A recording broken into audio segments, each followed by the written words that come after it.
Cari amiche ed amici, benvenuti da Mimmo Vita ad Agricoltura 4.0, il settimanale di Regione Veneto e Veneto Agricoltura sulla difesa delle colture agricole. Ecco le notizie in evidenza. Oggi frutticoltura, più precisamente parliamo di pomacee.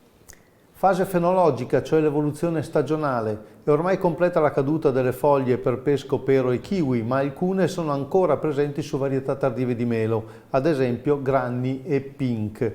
Melo pero, con l'abbassarsi delle temperature, ma attenzione, nelle giornate soleggiate, intervenire con trattamenti a base di rame contro la nectria, un cancro rameale. A completa caduta delle foglie procedere poi con la consueta potatura invernale.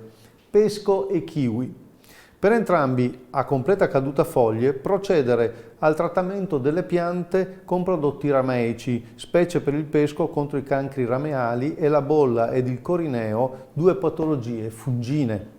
E ora l'approfondimento che ci parlerà degli interventi sulle coltivazioni di radicchio, vero ortaggio re del Natale, anzi del principe rosso, perché parliamo di quello di Chioggia precoce IGP. Dalla redazione e da me, Mimmo Vita, i migliori auguri per un Santo Natale, l'appuntamento come sempre la settimana prossima, arrivederci.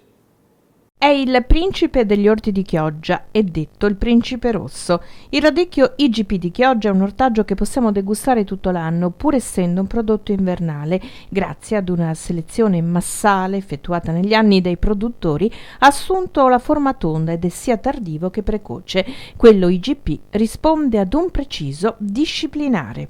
Perché si riesce attraverso appunto questa selezione massale, ma anche attraverso la professionalità dei produttori, hanno allungato questa stagionalità. Il radicchio è prettamente invernale, a metà degli anni 70 con delle coperture siamo riusciti a creare i presupposti di avere un radicchio ottimale anche per il periodo primaverile, e così diventa un radicchio che il consumatore può trovare 12 mesi all'anno. In questo periodo noi stiamo preparando, come potete vedere, la struttura delle serre, dove andrà trapiantato a fine gennaio la tipologia del precoce IGP di Chioggia.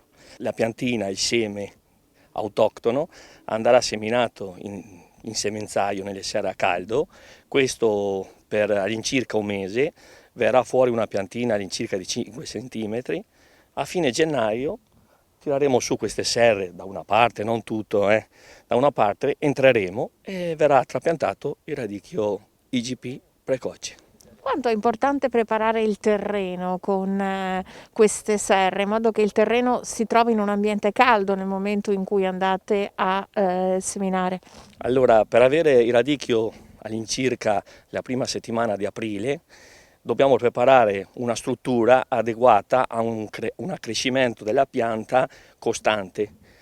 Viene fatto una struttura del genere per mantenere più caldo nelle ore più fredde della notte. Abbiamo fatto una caratterizzazione del radicchio con l'Università di Padova attraverso Veneto Agricoltura, che ha certificato che questo radicchio fa bene in tutti i campi. Un aspetto nutriceutico, no? Un'indagine nutriceutica che dà un forte senso di salute a chi lo mangia.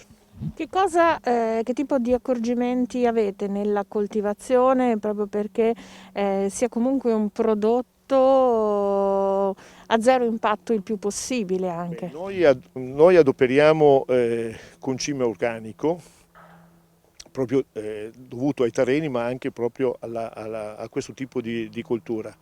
Ovviamente c'è un apporto chimico in questo tipo di approccio culturale.